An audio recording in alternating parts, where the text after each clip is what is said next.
Oke, assalamualaikum warahmatullahi wabarakatuh. Kembali lagi dengan saya, Budi Yala. Hari ini saya mau penerbangan lagi ya. Di sini karena alatnya sudah banyak, jadi ini saya shoot lagi ya. Kemarin saya shoot alatnya cuma satu. Kita langsung aja kita shoot seperti apa penerbangan sawit ini sendiri. Oke kawan, saya sekarang berada di Gunung Kelapa Sawit ya. Lihat proses penerbangan ya. Peremajaan Gunung Kelapa Sawit. Di sini alatnya sangat banyak sekali ya. Itu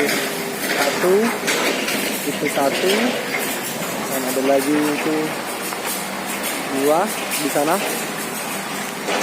Banyak sekali alatnya ya. Nah, dan di sana masih ada lagi. Bisa dilihat.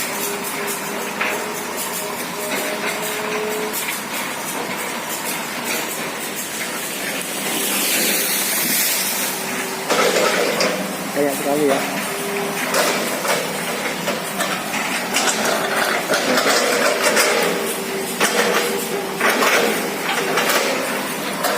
Saya akan coba lebih mendekat biar teman-teman tahu seperti apa dari cara kerja alat berat ini ya untuk menimbang pohon sawitnya.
Oke, mungkin sekian dari saya. Assalamualaikum warahmatullahi wabarakatuh.